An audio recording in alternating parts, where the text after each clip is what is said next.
Ε, μ- μ- Μεγαλώνοντας στην Ελλάδα,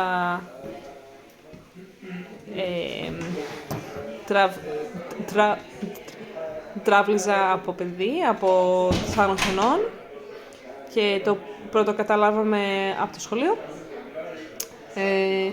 Ένα παιδί παρατήρησε ότι έλεγα και πολλές φορές, επαναλάμβανα συλλαβές. Και